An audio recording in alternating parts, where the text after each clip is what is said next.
رات سرد بھی تھی اور سیاہ بھی، ہر شے نے اندھیرے اور خاموشی کی ردا اوڑھ رکھی تھی۔ گھر کے سب افراد سو چکے تھے، سب لائٹس آف تھیں سوائے کچن کے۔ آج کوئی تیسرا چوتھا روز ہو چلا تھا کہ جب بھی وہ کام سے رات کو لوٹتا تو کچن کی جلتی لائٹ اس کی توجہ کھینچ لیتی، مگر وہ اکثر اس بات کو نظر انداز کر دیا کرتا تھا کہ امی یا بہنیں ہوں گی، کسی ضرورت کے لیے آنکھ کھلی ہوگی تو کچن میں آ گئی ہوں گی۔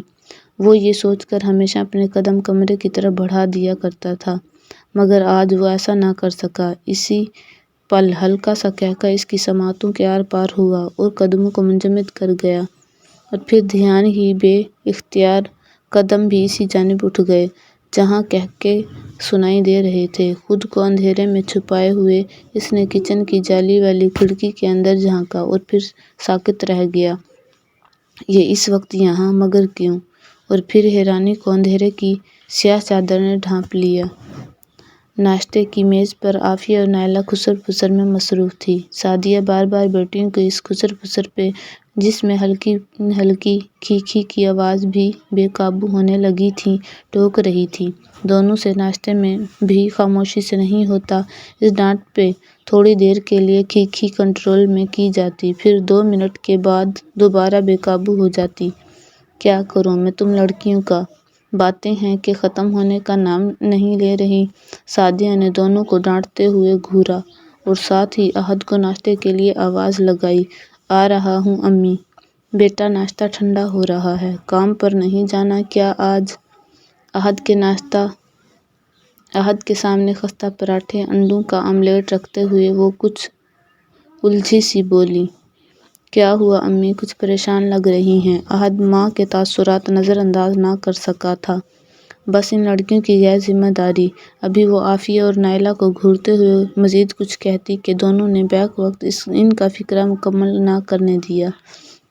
نہیں بھائی، قسم لے لیں ہم نے رات کو کچن کی لائٹ نہیں جلائی۔ وہ دونوں کچھ دیر پہلے خوش موڈ میں باتیں کر رہی تھیں۔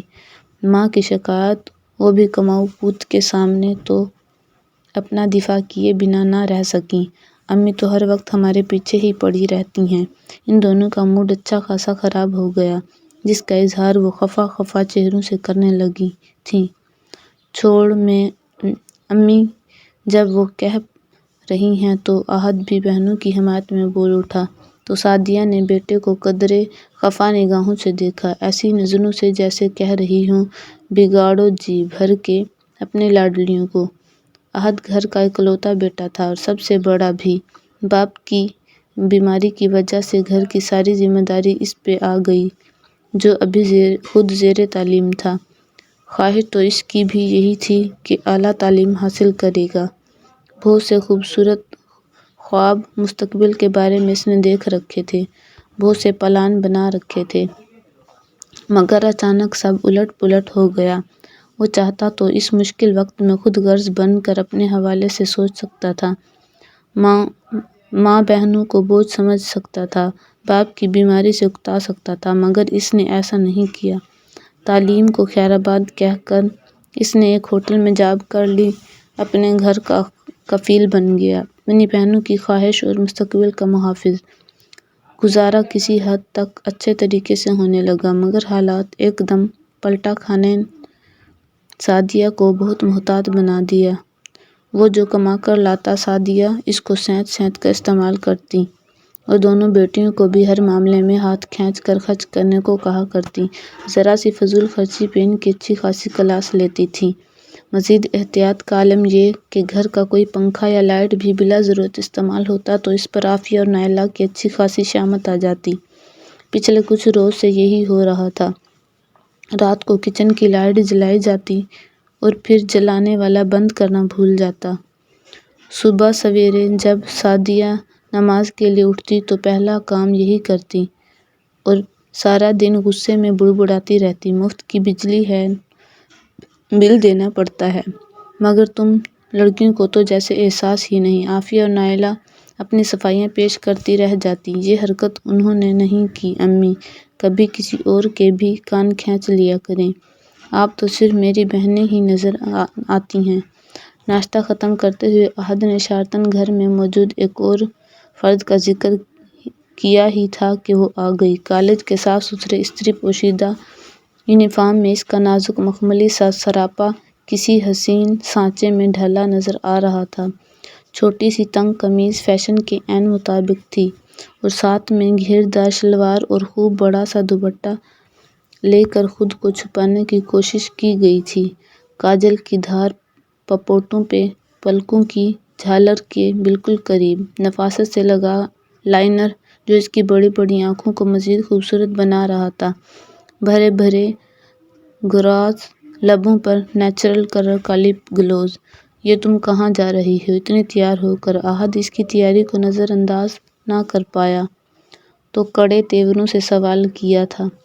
اس کے تاثرات سے واضح تھا کہ وہ اس پر پہلے ہی تپا بیٹھا تھا، مزید کسر اس کی تیاری نے کر دی تھی۔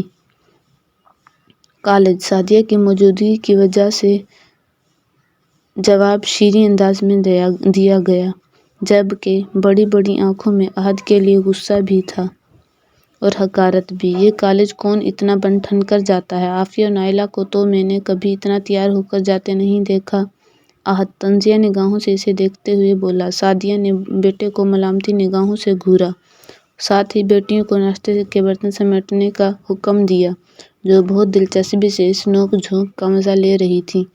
علی، آج کالج میں اسپورٹس ڈے ہے، کوئی پڑھائی نہیں ہوگی۔ اس طنزیہ نوک جھونک کا مزید مزہ لینے کے لیے عافیہ نے اس میں مصالحہ بھرا۔ لو کر لو بات۔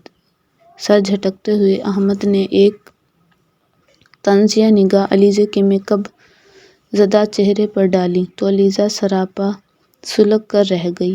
علیزہ احد کی پھوپھو ذات تھی۔ والد تو اس کے بچپن میں ہی فوت ہو گئے تھے۔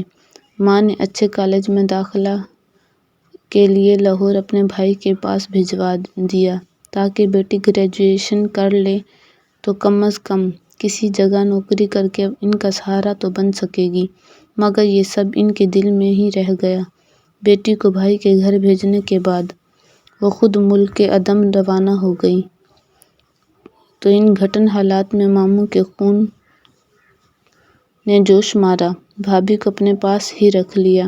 اس نے تمام ذمہ داری اپنے سر لے لی۔ علیزہ، آج تو بسوں کی ہڑتال ہے، کیسے جاؤ گی؟ نائلہ بھی لقمہ دینے میں پیچھے نہ رہ سکی۔ کالج میں اسپورٹس ڈے تھا، بسوں کی بھی ہڑتال تھی، فائنل ایگزام سر پر تھے، سو نائلہ اور عافیہ نے تیاری کے لیے چھٹی کر لی تھی، مگر علیزہ بن سنور کر کالج جانے کے لیے تیار کھڑی تھی تو وہ دونوں چپ نہ رہ سکیں۔ میرا پریکٹیکل ہے ممانی۔ علیزہ نے جب ہر طرف تنقید اور اعتراض دیکھا